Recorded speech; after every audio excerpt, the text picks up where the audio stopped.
Of course, if you saw the polls, CNN doesn't report on this poll, but if you look at the mentally incapacitated vote, that's where the Democrats really take the cake. That's where they take home the prize. They get the trophy on that one. That's pretty amazing stuff. The mentally incapacitated vote goes like 97-3 over to the Democrats and the other three, they just don't know. They say, huh? And then their relatives have them fill in the ballot for Kamala, for Joe Biden, for, all of them. Go right down the list there because the mentally incapacitated vote, wonderful, wonderful. Yes, sir. Complete your relatives' ballots. Don't take the cork off the fork. Why is the cork on the fork? To prevent him hurting himself and others. Oh, that's right. A lot of Democrats, they have to put the wine cork on the end of the fork, like Ruprecht the monkey boy, because Democrats have a lot of Ruprecht the monkey boy relatives. Amazing stuff. And honestly, the headline in the New York Times, quite extraordinary. It's okay to help your mentally incapacitated relatives complete their ballots. And the New York Times is pushing that because they know their audience, shrinking though it may be, shriveling up like it's been in the pool. Honestly, there it is. The New York Times encouraging a reader last week to help a 97-year-old woman with advanced memory loss. Doesn't really know who's running for president and stuff, who's becoming nearly impossible to communicate with, according to the person, to complete her ballot. And they have the mail-out ballots, so you don't have to be up to anything. The Democrats will mail you one, and if your people can't think and don't know what year it is and don't know who's running, you should definitely fill out the ballot because you're a Democrat, and that's what Democrats do. In Chicago, if you get the mail-out ballot and your relatives are dead, you should help them fill it out because it's really hard for the dead to fill out the ballot. But in Chicago, it's still recommended. Pretty amazing stuff. When the situation is hazy, my inclination would be to err on the side of helping someone to vote because voting is such a central form of civic participation, the New York Times wrote. And this was written by their ethicist. They have an ethicist whose name is Kwame Appiah. Kwame Appiah. They're not Western ethics. They're not American ethics, but they have an ethicist. And Kwame Appiah, he is offering the advice. And that's because really the more we become like Africa, the better we are. That makes us more diverse. If we were just a little more like Burkina Faso, and we are becoming more like Burkina Faso, a beep-hole country in Africa, and their capital city. What's their capital city, Michael? It's Ouagadougou. Ouagadougou is the capital city of Burkina Faso. It's perhaps my favorite capital. I think it is my favorite capital. Ulaanbaatar is kind of fun, but I prefer Ouagadougou. So here's the New York Times, their ethicist, who is suggesting that someone with advanced Alzheimer's should be helped out by their Democrat juniors and fill it out. And, this is the ethicist from wherever he's from, with his values, whatever they may be, in the New York Times with New York Times values. We know what they are. Remarkable stuff. And have the people that are incapable of voting, you should fill out their ballots for them. That's the New York Times, and that's their ethicists. I typically don't look to the New York Times for ethics, but that's me. And Kwame Appiah, I just wish my ethics were more like the ethics of Kwame Appiah, don't you? Sure. I love the Appiah. Too many seeds sometimes, but the Appiah, you slice them up, you put them in your vodka drinks, the Appiah. That's remarkable stuff. Well, happy Friday to you and welcome. The nice people of Springfield, Ohio that have had, the population of Springfield, Ohio, slightly less than, fewer than 60,000 people. And the Democrats decided to dump 15,000 Haitians or maybe 20,000 Haitians into this town and say, hey, you got a school system there? Here, deal with this. They don't speak English. They don't speak Spanish. They don't speak any Latin-based language at all. They speak a form of Creole, which may have its roots back in the French language somewhere, which is a Latin-based language. But Creole and Haitian Creole, really not an easy thing to accommodate in the school system in Springfield, Ohio. I'm just guessing. I don't run the school system in Springfield, Ohio. And how about the healthcare system? And how about the welfare system? I saw a Springfield, Ohio resident yesterday on the television saying that he went down to the welfare office with a family member and got there, and the line was around the corner with Haitians who are speaking Creole and have diseases not known in Western civilization. And that's fine. The Democrats are making everything better. It's the fundamental transformation of America. And apparently the Haitians are driving cars all over the city of Springfield and didn't grow up driving, don't really have a culture of driving. Happy Days was not their favorite show growing up. It's, American Graffiti was not something they grew up with.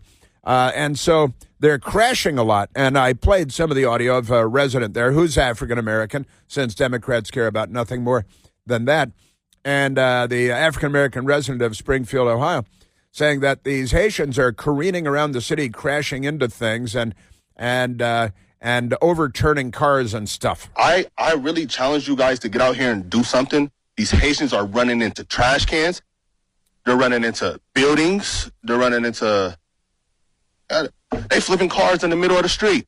Flipping cars in the middle of the street. And there is a resident there. I saw the father of an 11-year-old that was run over and killed by a Haitian careening around because he didn't grow up driving a car. Now, you think they have driver's licenses? Because the Democrats give driver's licenses to everybody. They make it better, don't they? Aren't they amazing? Man, oh, man. And there you have it. There you have it. It is truly extraordinary stuff. Now, I got a lot of things for you today because there are so many things going on. We've got MSDNC yesterday. Joyless Reed. You know Joyless Reed. She's a devout racist. She hates white people. That's how you know that she's a racist. And I don't think she likes the Jews much either, does she? I don't think she likes the Jews. And Elie Mystel, you know this Elie Mystel guy? He's got the clown hair. He's got the big, oversized, bright white afro because he's gone gray and it looks funny. And he's a radical left-winger. Joy Reid agrees with Elie Mystel's declaration that Trump supporters are just as despicable, the headline says, as he is. As that means Donald Trump, just as despicable as the headline is poorly written because what they mean is that Trump supporters are just as despicable as Trump is, not as Elie Mystel is. Elie Mystel is much more despicable than anyone that I've mentioned this morning, but never mind that. Yeah, and he declares on MSDNC that it's not just Trump, it's all Trump voters. He says just as despicable. It's the new deplorables, a basket full of deplorables. You got that. And all the Trump associates have, we had the Attorney General out there yesterday, and he's awful. At least he's not in the Supreme Court, and his appointment is temporary, and he should be leaving in January if everything goes well. Remarkable stuff. But he's out there talking about how legitimate and even-handed the Justice Department is under him, not taking into account the abundant evidence to the opposite. But never mind that, because remarkable stuff. Also, we have out of Georgia, charges, 2 counts against President Trump have been dropped in the RICO case. RICO is the way to get him. We get all the Democrats under RICO. Everybody in the Democrat administration today should be targeted by the incoming Justice Department, don't you think? Of course not. But then again, turnabout is fair play, isn't it? I think so. And Senator Danang Dick, Danang Dick. Democrats have forever been claiming they went to war when they didn't. And Senator Blumenthal, Richard Blumenthal, he's a Democrat, and he claimed long ago that he went to Vietnam and served in Vietnam, and he did that repeatedly when he was campaigning. But it was never true. He's never been to Vietnam. Maybe he went on vacation long after the war or something, but maybe a congressional delegation. Senator Blumenthal warns that the American people will be shocked, astonished, and appalled by a report on the Secret Service failures on the day of the attempted Trump assassination. And, I'm often appalled, but rarely shocked at this point. It's the old shocked and appalled thing. Often appalled, rarely shocked, but that's me. And there's more on that because Secret Service was testifying in secret. They're called the Secret Service, not the Open Service. So the Secret Service testifying on Capitol Hill yesterday, but behind closed doors. because they're secret. And the members of Congress said, "Oh, you're not going to believe what we learned. This is nuts," but they're not going to tell us. They're waiting for the season premiere on cable. Got to get closer to Election Day or something like that. And there's not that there's a cover-up going on. They just don't want to tell you. And Melania Trump posted a video about the attempted assassination. And you know who attacked her and mocked her? Did you see my show on Newsmax last night? It was a lot of fun, and we did this on there. But Don Lemon, remember the long-forgotten Don Lemon, the groper from CNN, just one of the gropers from CNN? Although, he's not, Jeffrey Tubout, but whatever happened, Jeffrey Tubout is just back working at CNN like nothing happened, right? And Don Lemon, they got rid of Don Lemon because they're racists, and remarkable stuff. Don Lemon went on and posted a video mocking Melania Trump, talking about her husband being shot in the head.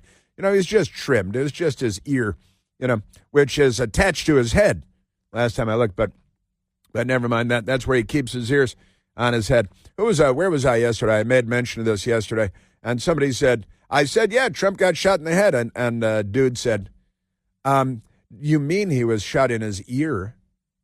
And I said, well, yeah, but this particular ear happened to be on his head at the time, so that's where it was.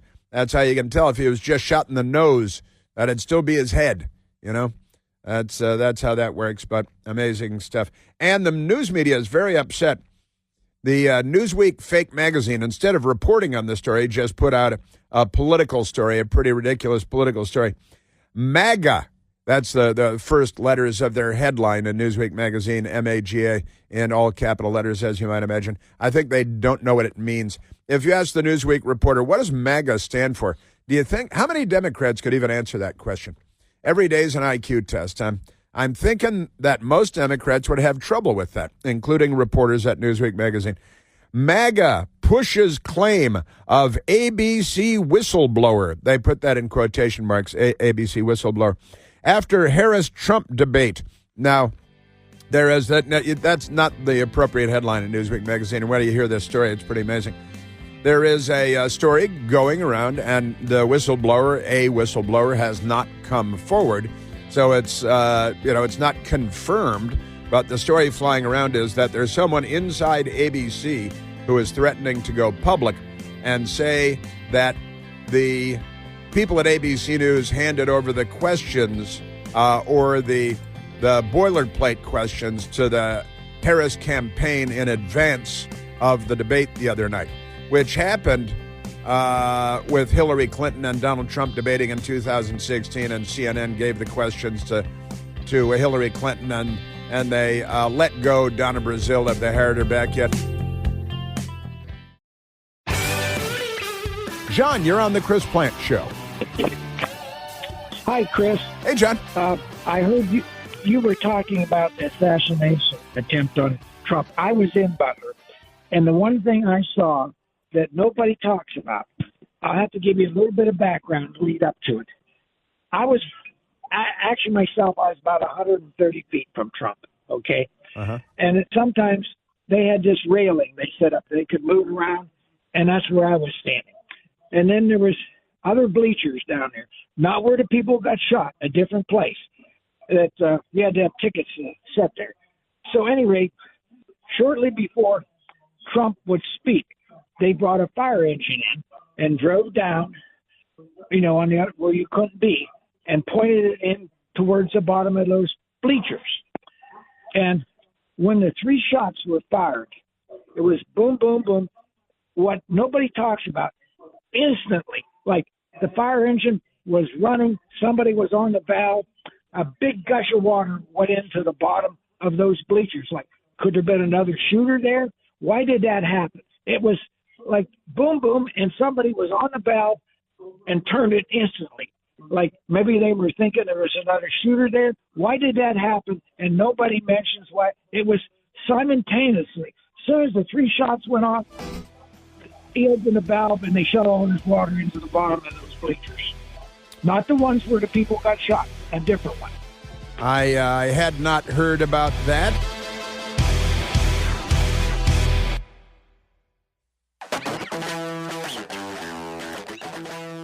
I got to tell you, the calls just all look great. But let me, let's go to, because I mentioned Burkina Faso from time to time, and my favorite capital of Ouagadougou. I love Ouagadougou. Well, it's better than that. It's even fun to spell. But I see on the big screen call that I should go to here. Let's go to Clay, calling from Spotsylvania, Virginia. Clayton, you're on the Chris Plant Show. Hey, Chris, I love your show. I listen to it as much as I can when I'm not working. But, yes, I had left the beautiful city of Geneva, Switzerland in 1990. And every time we were on embassy duty when we were in school, they said, if you piss us off, we're going to send you to Ouagadougou. So I kept saying. Now, you're in the Marine Corps. You're in the Marine Corps then because you're doing a Marine Corps security detachment duty, right? Yeah. And you're in Geneva, duty, Switzerland. Yeah. Geneva, Switzerland, pretty good duty. Yes. And then, hey, surprise, surprise. Were you actually sent to Ouagadougou? Yes. So I spent a year and a half there as the detachment commander with 5 other Marines. So, yeah, I see the similarities with what's going on in Springfield. It was chaos. I mean, it was just literally people living on the streets. And believe me, there were no dogs there. There were no cats. They were in someone's belly, I can guarantee it. If there were any in that entire godforsaken city. But it was an experience. It was one I'd never forget.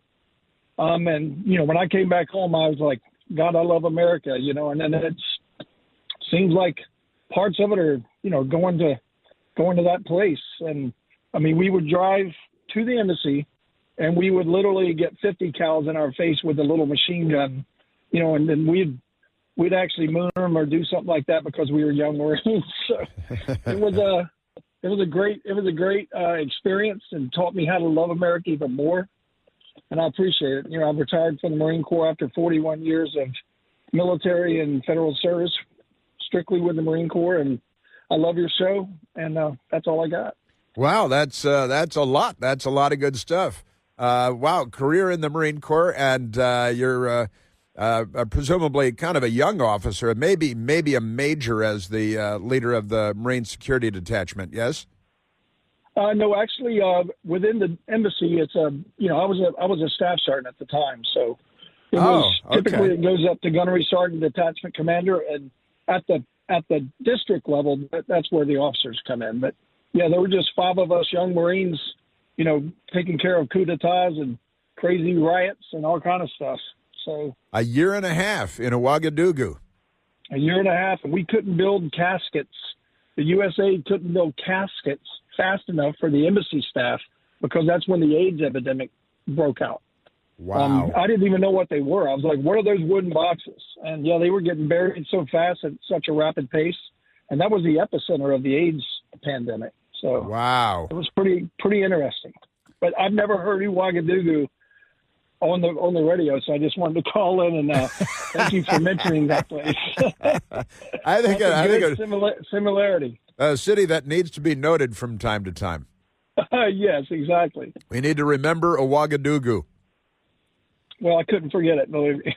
People say, well, that's not a real city. That's not a real capital. That's a fake. You just made up that word. And no, it's a real beephole city. Yeah. And that's what they said. And they actually had a dartboard at the embassy school at Quantico. And one of them was Ouagadougou, so they throw the dart and it hit Ouagadougou. And it was like, oh, they're going to Ouagadougou. So it was like the running joke in the Marines, like, dude, there is no such thing as Ouagadougou. So once I went there, I was like, there is such a thing. We couldn't even land the plane because there was a herd of goats on the tarmac. So we were in the air like 40 minutes just circling before we could land the plane. I have found that when you land, the goats run away. For some reason, they were just sitting there. I think the herder was taking a nap or something like that. That's pretty funny. When you take off, they try to hang on to the landing gear and escape with you, though. Oh, we had an animal in the aisle of the seat coming from Paris. So, I mean, I had a couple of drinks in Paris, and then I heard something sound like a goat. And I looked back and I was like, oh, my God, I drank too much. There's a goat on my plane. That is great. God bless you. That's wonderful. And now you're in Spotsylvania, Virginia, and I bet you kissed the ground when you got back from Ouagadougou. Oh, believe me. Even in D.C., I kissed the ground, but Yep. I don't know if I'll do that nowadays. Yeah, more. Yeah, I know. I understand. Yeah, but more than one time did I kiss the tarmac at Andrews Air Force Base after returning from some far-off land. I never got to Ouagadougou. I wish that I could say that I got to Ouagadougou because it's a great claim to fame, but you have it and I don't, Clay. Well, I'd give it to you if it was 1991. Thank you very much. That's very considerate. Thank you. I'm saluting you. Thank you. 41 years, career Marine, and then working for the Marine Corps as a civilian. How great is that? That's wonderful. All right, now let me see. Thanks, Clay. Great stuff. Ouagadougou. I've been using Ouagadougou as an example of a beephole city and a beephole country for many years now, and I can't tell you how many times I've had people say, "Well, that's not real. That's a made-up word." And no, it's not. It's where men are men and sheep are, terrified and they run away from. It's pretty amazing stuff. Yes, it is. Now, let's see. Which one did we want to get to first? Because we've got the big meeting on Capitol Hill yesterday with the Secret Service and President Trump being shot. You know what? Let's get to that because not just because it begins at soundbite number one, really, but because I kind of want to save there's the Springfield, Ohio stuff I'm looking forward to getting to. And there's so much to talk about there with all the lies that the lying liars are lying and telling. And I'm talking about the news media, the filthy, corrupt, the most corrupt institution in America, the news media. And we got, who is that? Is it New Yorker or the New Yorker? I think it's the New Yorker with a ridiculous article on attacking President Trump for talking about Haitians eating cats and dogs and the ducks and the geese in the parks. And we already played the soundbite there, overturning cars and all that stuff. But let me get to the Da Nang Dick. There's Da Nang Dick because he is a United States Senator. He's a Democrat, though, so you can't believe a word that he says, can't believe anything that comes out of the guy's festering pie hole. But the Gateway Pundit has a good story on it today. Democrat Senator Blumenthal warns American people will be shocked, astonished, and appalled. Shocked, they'll be all three of those things. SAA, we should have an abbreviation for that. Shocked, astonished, and appalled by report on Secret Service failures in Trump assassination attempt. Senator Da Nang Dick, the man who, he actually served in the Marine Corps as an officer, but then he went ahead and told people, kind of like Walz, like Tim Walz. He said that Tim Walz should have just said, well, yeah, I served in the National Guard in all these years, but I didn't go to Iraq. I retired and I was running for office. And that'd be fine. That'd be, nobody would have anything to say, wouldn't hear a peep about that until, his fellow National Guard people came forward and say, yeah, he fled as soon as we found out we were going to Iraq, which is what happened. But never mind that. Democrat Senator Richard Blumenthal, who repeatedly claimed he went to Vietnam when he didn't, Democrat Connecticut, warned that the American public would be shocked, astonished, and appalled by the level of incompetence and failure within the Secret Service surrounding the July 13th, 2024, J13, it's J13, 2024 assassination attempt on former President Donald Trump. Trump almost got killed during a rally in Butler, Pennsylvania. We just heard from someone that was there in Butler, Pennsylvania, by Thomas Crooks. Thomas Crooks, who was a Democrat, even though he registered as a Republican. The Democrats were telling everyone to register as Republicans and then tamper with the elections there, right? An armed assailant, Thomas Crooks, with, he had somehow infiltrated the rally, climbed onto rooftops and true plural, because he walked from one building rooftop, or could have, to another, and fired off multiple shots. Yes, he did. Then he got shot in the face by a counter sniper with the Secret Service, and he was killed swiftly. And then they cremated his body, and they Where's all the, and the FBI is investigating. And if you can't trust the FBI, who can you trust? Honestly. All right, so here's Danang Dick yesterday on Capitol Hill. I think the American people are going to be shocked, astonished, and appalled by what we will report to them about the failures by the Secret Service in this assassination attempt. Why don't you do it now? Why don't you report it now? And they say, where are you going to be when we tell them why wait? Because the FBI is an ongoing investigation. The U.S. government still hasn't released the documents that the CIA has on the John F. Kennedy assassination from 1963. And I'm not confident that we're going to get swift action from the reliably dishonest and corrupt Federal Bureau of Investigation. Sorry to all the nice and honest FBI employees over the years. We have, on our sea cruise, a retired FBI agent, a well-known FBI who's been on several sea cruises, a great guy, and with us, several sea cruises with us, and a great guy, of course, wonderful, as are, I would say, most FBI people over the years. But then the Democrats put leadership in there, and they Sovietized the FBI, and that's a terrible thing. And we should straighten that out, and we can only do that by having a sea change at the federal government level, and that means Donald Trump and not Kamala Harris. Oh, I got some funny Kamala Harris, too, thing. I think you see this video that emerged. It came out a few days ago, but we haven't gotten to it yet, where Kamala Harris is hanging out with Willie Brown, the big Democrat in California, and a funny question is put to them. I have that coming up. And a funny answer is given. Kamala Harris and Willie Brown, the big-time Democrat with whom Kamala was having sexual relations, not to bring Bill Clinton into it, but remarkable stuff. All right, now let's get to Democrat Congressman Jared Moskowitz. Jared Moskowitz was on Capitol Hill yesterday, and he was asked, because he was in the closed-door hearing, because it's a secret. They're not called the Secret Service for nothing. They were on Capitol Hill yesterday, and they had a secret hearing with the secret Capitol Hill people and left-wing radical extremists. Democrat Congressman Jared Moskowitz was doorstepped. He was on the steps outside the Capitol, and he was asked about what happened in the meeting.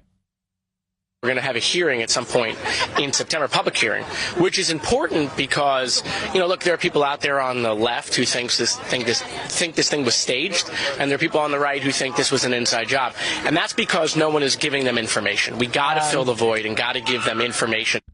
And that's because no one is giving them information, he says, as he does not share information because it's a secret meeting on Capitol Hill.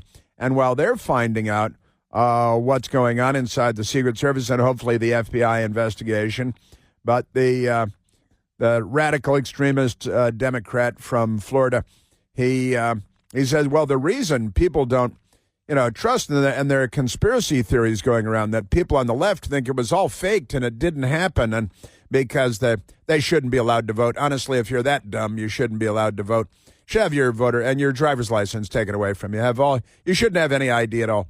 And no credit cards either. Shouldn't have an ATM card or anything like that. If you're that stupid. Yeah, that's right. Percy's cutting this stuff up with scissors over here. Because honestly, if you're that dumb, yeah, that didn't happen. If you're that dumb, you really shouldn't be allowed to vote. But the Democrats, if you are that dumb, the Democrats are depending on you on Election Day. And somebody should help you. If you're too dumb to vote on your own, somebody should help you. But Jared Moskowitz, he points out that people on the left think the whole thing was fake. It was staged. And then reasonable people, normal people, think maybe it was an inside job because there are a whole lot of unexplained things. And Jared Moskowitz says the reason that people don't have any trust in this is because they don't have the information. And then as a member of Congress who had just been briefed on it, he makes sure to not give us the information. I'm told reliably that one of the bullets hit a hydraulic line on a different piece of equipment there at the event, not on a fire truck, but it's a a thing called a Zoom boom. The Zoom boom was holding up big speakers. So it's, like lifts heavy things into the sky.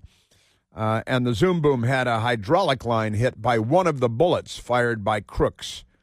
And that is likely what you saw there, John, according to my my information. I'll just say that. And now let's go to the Melania Trump video. Melania Trump posted a video, since it's on the same subject, Secret Service briefing on Capitol Hill and Denning, Dick, and Jared Moskowitz and everything. Here's Melania Trump, and Don Lemon, formerly of CNN, posted the Melania Trump video and then posted video of himself over the top of it, making faces and being sarcastic about President Trump being shot in the ear and nearly assassinated in Pennsylvania.